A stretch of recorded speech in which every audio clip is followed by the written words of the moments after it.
I began last week with the intention of taking you on a journey. It's a journey of awareness, awareness about our spiritual community, an awareness about the opportunity that lies before us. And so I looked at last week as part one of 3 parts. Part one was really an invitation. It was a re-examination of who we are as a community and who we are individually on our spiritual path. And if you will recall, I invited you to think about the chakra system within the body and the fact that those are energy systems or life systems, and how oftentimes when we are in the world and strictly in the world and doing what the world does and only focused on the effect of the world, then basically we're living from the waist down in regards to that chakra system, the earthly based things that are rooted in finances and emotions and feelings and relationships and the way in which we integrate into the world. And then above up, those chakra systems deal with things that are of a metaphysical nature. Those are the intuitive parts of us. That's the heart opening. It's the insight that we have, and then the crown chakra culminating in that long line of being connected to the energy and to the life force of the world. And so when we begin to look at all of those things, sometimes what happens is we neglect to integrate and see the value of both parts. And so what we've come to understand is that we are most powerful when we do that integration. We are most powerful when we don't necessarily sit on the mountaintop and stare at our navel and contemplate life, but that we are most effective that after we've done that contemplation, then we crawl down off of the mountain and we enter into the world and we remember all of the insights and all of the things that came to us. And that's how we elicit change. That's how we become the peace that exhibits itself into the world. And so it's a wonderful thing to go on a quest, to go on a journey of full integration, of honoring the body that you've been given, and realizing that this is the vehicle that you get to express this go-around. So if I'm condemning the body that I've been given, or if I'm condemning this vehicle, then I am negating one of my soul's purposes for being here. If I'm looking at my circumstances and I'm chastising myself or I'm steeped in judgment or victimization, then I am negating my soul's purpose for being here. And so everything then becomes a lesson and an opportunity. As Neil Donald Walsh once said in one of his books, he says, "I've sent you nothing but angels." Every opportunity then is angelic. Every individual that crosses our path is someone that exemplifies what? An opportunity. And what is that opportunity? To fully integrate all of the power, all of the knowledge, and the awareness to make a choice. To make a choice whether or not I'm going to choose a deeper knowing and a deeper resonance, or I'm simply going to choose to continue to do this life path, let's say, unconsciously or by default. In other words, I am at the effect of the world, and so therefore my power is outside of me. And so what we teach is that's not true. We teach that God is indeed all that there is. There is a section in the Science of Mind textbook, which is one of the main tenets that we study because it's written by our founder, Ernest Holmes, where he talks about what is a mystic. And maybe you've heard that term before, a mystic. But Ernest says that everybody, in essence, is a mystic. And we have mystical moments. And what a mystical moment is a perfect alignment or a perfect integration of remembering that you are one, you are in harmony with the universe. A mystical moment is when you have that unshakable realization. It's like the Klieg lights come on, and you understand that everything is connected, and that all is in divine order, and that everything is God. And a lot of people will talk about their mystical experience because they'll say, I had that when I was a child. When I was a child and I hadn't developed all my filters yet, when I hadn't developed my muscle of cynicism yet, when I still believed that the world was good and that things were fair, I would have mystical moments. And you hear people say, I hear students tell me that all the time. They'd be sitting, playing, and then suddenly they would stare into a flower. And all of a sudden, by staring into the flower, they saw the cosmos. And they weren't even on anything because they were children. And so what we come to understand is that the path of the mystic is your path. Actually, it's your requirement. And the path of a mystic calls us to wake up. To wake up and to shed those things that do not serve us, obviously. And so life then becomes a migration, whereby as we are migrating or traveling on this earth path, we are exposed to multiple opportunities of having a mystical moment, of having that mystical experience that dawns us and goes, oh my God. So you can actually have a mystical moment driving on I-85. Impossible, you say. You can have a mystical moment when things seem incongruent.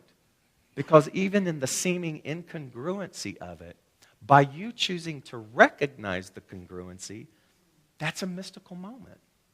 That's a moment of harmony. And the beauty of that is you and I are totally responsible for that. Totally responsible for that. So what I see is that this path, this awakened path, is not for the faint of heart. What I see is that if you come here and you hear enough, or if you go to any particular spiritual study and you get enough of the information that gets you to the point that says, you are responsible for the quality of your life, and you stay rather than running away, then the mystical part of you is coming back to life.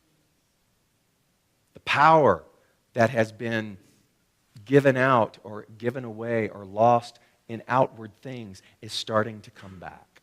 The lights start to come on again.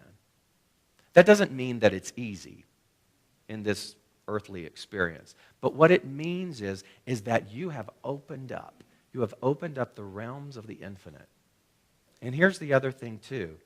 The parts that aren't easy, just like anything else, if you continue to own your mystic nature, suddenly they're not hard anymore. Do you remember how difficult it was to learn how to drive a stick shift car up a hill in the ice? Do you remember what it was like to tell time? Do you remember what it was like to learn how to tie your shoe? No. Why? Because you've done it so much now that it is an inherent, ingrained action within you that you don't even think about. Your mysticism is the same way. If you and I practice oneness, if you and I practice taking ownership of the value of consciousness in our world individually, then it becomes second nature. It becomes a lifestyle rather than a course that you sign up for. And so that's what I'm wanting. That's what I want. Those are the types of people that I want to hang out with. Because those are the types of people who can take a vision, and even if the vision and the trappings of the earthly part of that vision are not there, they are undaunted by that. Because the vision and the mission of incorporating that vision is something that sustains them. The other part that I realize about having a mission and a vision is that when you do that, then burnout does not exist. Burnout happens when we are operating in the world of effect, when we are fighting against something or trying to change something out there. But when you have a mission and a vision, it's as if the mystical part of you, the portal of that inside of you, opens up. And because you know what it is that you know, and because the vision is there, undaunted, then burnout is not something that you and I would experience. We may be challenged from time to time, but the vision never gets diluted. And so I think it's important that you, as an individual, have a mission and a vision. I think it's important that we as a community have a mission and a vision. Ours is to reawaken all of humanity to its spiritual magnificence. And we deliberately say reawaken because what we believe is there is a part of you that's already awake. And we're just kind of shaking you back up again. We're lifting you out of the world of effect, and we are reminding you of the mystic of who you are. So we are actually demystifying the mystic and saying that's just who you are. So last week was the invitation. It's whereby we told you where we stood as a community. It was talking about the integration of these life center energy systems within us. We also touched on the fact, and this is what I got the most feedback from this week, we talked about the wounds of our religiosity and how many of you have migrated, that's the word of the day, by the way, migrated here from other paths because something on the other path didn't serve you. And so as you land here and you hear this message about the fact that you are a mystic, that you are God in expression, something about that appealed to you. And so we're all travelers migrating to whatever it is that feeds us. Would you agree? We're all travelers. We're all souls in human form migrating to find that thing that's going to feed us, to stimulate us, to take us actually to a new level of inspiration. So that we have a tool whereby when we go back into the world, we don't just, again, go back to default, but we have skills. We have skills. And that mission and that vision becomes clearer and clearer and clearer as we develop those skills. And so in this migration and in looking at the wounds of our religiosity, we've got some great stories, don't we? Ooh, we've got some wonderful stories. And one of my least popular sermons that I ever gave, here and in conferences, has to do with the wounds and the pain of all of the things that have happened in our past. I preface that by saying that there's an exercise that I often do in workshop. It's called an affiliation circle. And I get everybody standing up and I say, okay, how many of you had coffee this morning? And everybody who had coffee comes to the center of the circle, and I go, look at everybody, and they do, and then you step back.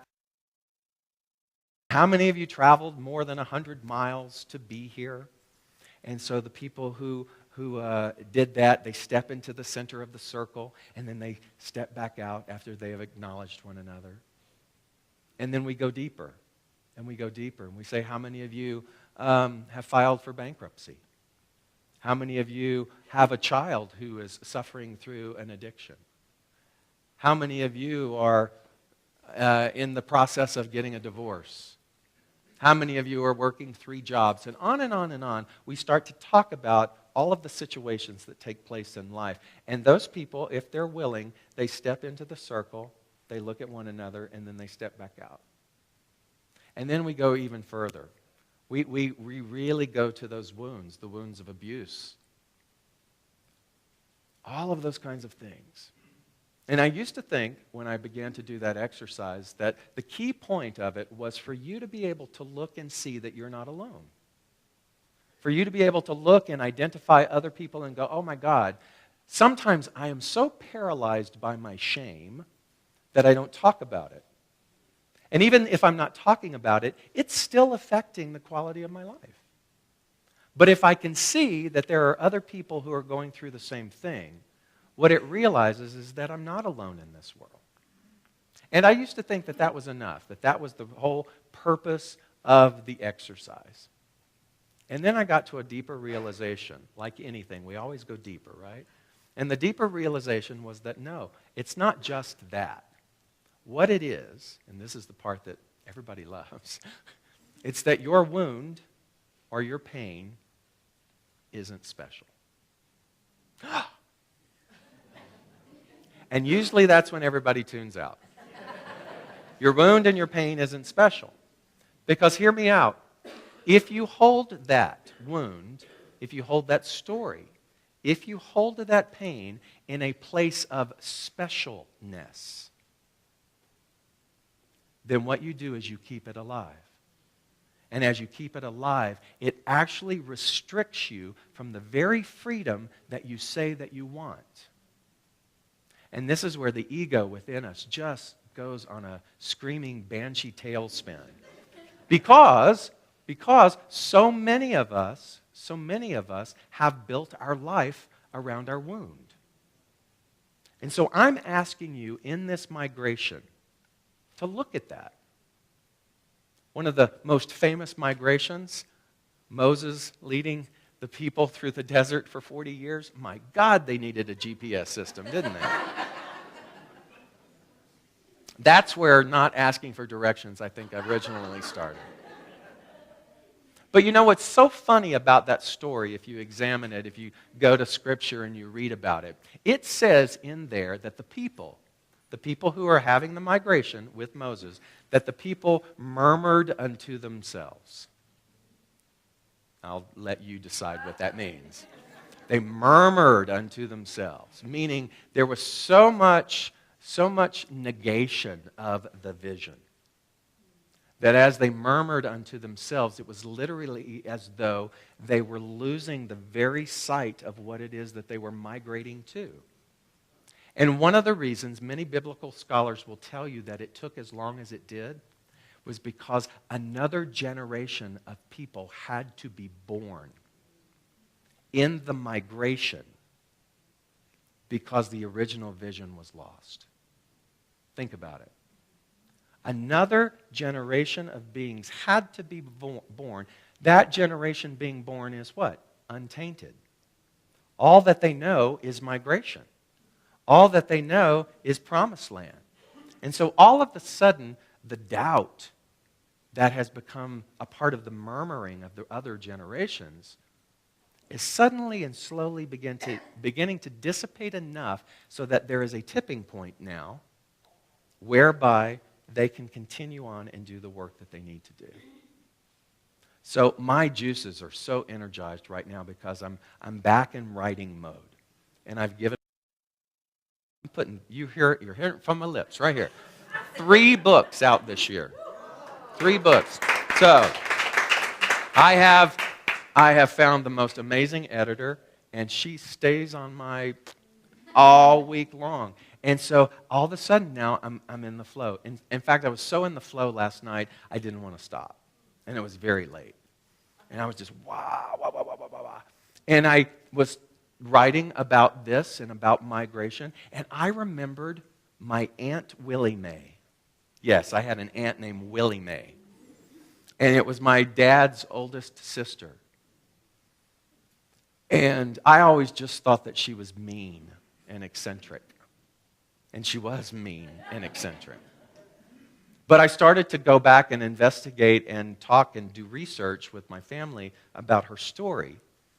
And when she was 17 years old, in the southeast Texas nothingness and in that poverty, and she had this tribe of brothers, at 17 years old, she was awkward, she was skinny, she was socially inept.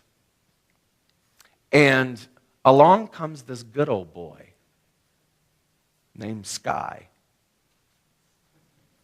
And he starts to hang around my uncles, who were her brothers, and he started to pay her attention. And then her 17-year-old mind, it was as if she had entered into a whole different realm of being. And he smoked, and he drank, and he played the guitar. I was looking at a picture, and I had to look at the hood ornament, and then I spent an hour and a half researching hood ornaments so I could try to figure out what the automobile was. I think it was a Kinsey Speeder. Don't ask me. Anyway, so here's what happened. They run off together. She leaves with him. Doesn't say a word to the family. Gets married. And in less than a month, she's back because he just dumped her off somewhere. She kept his name. And she kept his name for the 79 years that she lived on this planet. And she kept waiting for him to come back. And so I thought about her and how mean she was. And I realized that hurt people hurt people. Unconscious people act unconsciously. And in our migration, in our responsibility, you and I are asked to move above that or to dissolve that. Because you are not a hurt person and you are not an unconscious person. That is not something that you and I choose to align with. What are the other ramifications of what we're not? We're not poor. We're not damaged. We're not broken. We have had damaging, poor moments. We have had all of those experiences, but that is not who you are. And do you see the difference in that? So one of the things they always want to go back and clarify is this. Understanding that your pain isn't special does not diminish your journey. That in no way discredits what you and I have been through individually and collectively. But what it does do is it offers you a doorway to freedom so that you get to decide at what level that you're going to operate in. And so as I was writing last night about this migration, I kept getting the visual of a bridge. A bridge offers a beautiful illustration of what that means. And then I wrote, for many of us, the bridge provides passage for our fantasy to cross into tangible reality. But that bridge is never completely constructed. For some, the building process never begins. For others, they're simply not aware that the material to build such a bridge even exists. Yet history repeatedly shows that the merge of those two is possible. The dream to reality bridge has already been built and successfully crossed by countless souls throughout the ages. And what made it possible for any great explorer to step into transformation, to step upon transformative soil, makes it possible for others. That possibility then lies in personal choice. We choose to believe we can, or we choose to believe that we cannot. And depending on that fundamental declaration of belief, an infinite reservoir of experiences, people, and situations rush into our atmosphere to support that choice. Aptly put by Henry Ford, whether you think you can or you can't, you're right. Crossing that bridge is an adventure in and of itself. Messy, unpredictable. It provides us with opportunities to strengthen our faith and learn what it means to stay true to ourselves and the objectives to give life to the dream. For example, many would like to have a dog. Upon having one, it's clear that what they really like is the idea of having a dog. The reality of having a dog involves mess. Fur, fleas, chew toys, backyard digging, a commitment to care for and nurture them for approximately 12 years of life, give or take a few, and then the heart-wrenching decisions that come when your heaven wrapped in fur is needing to move on from this life. Yet, as any true dog lover will attest, the rewards far outweigh everything else. The unparalleled experience of unconditional love. It's a relationship. An experience that at times is messy, unpredictable, and frustrating. And animal shelters are filled with every breed imaginable, abandoned from an intent rooted in fantasy that never crossed the bridge. And thus, dog becomes metaphor for anything in our lives. Many would like to have an intimate relationship, and upon having one, become scared and flee from the reality of messy work that from time to time rises up to teach us how to delve deeper into intimacy. Many speak of their fantasy to make money doing what they love, but instead of taking that desire and developing muscles of dedication to their passion by staying focused on possibility and actually doing the work necessary to move in the direction of their dream, the fantasy falls short of ever merging into real, tangible results. Many would like to have a physical experience of wellness, and yet will not begin to honor the bodies they presently have by nurturing them, caring for them, and speaking about them with reverence. Those simple acts build the bridge from fantasy to reality, or from vision to implementation. And so as we look at all of this, and we look at what is up for us, one of the things that I want you to remember is it doesn't matter how long you have forgotten, but how quick you remember. And another quote that I found this week by the poet Anthony Machado said, "There is no path.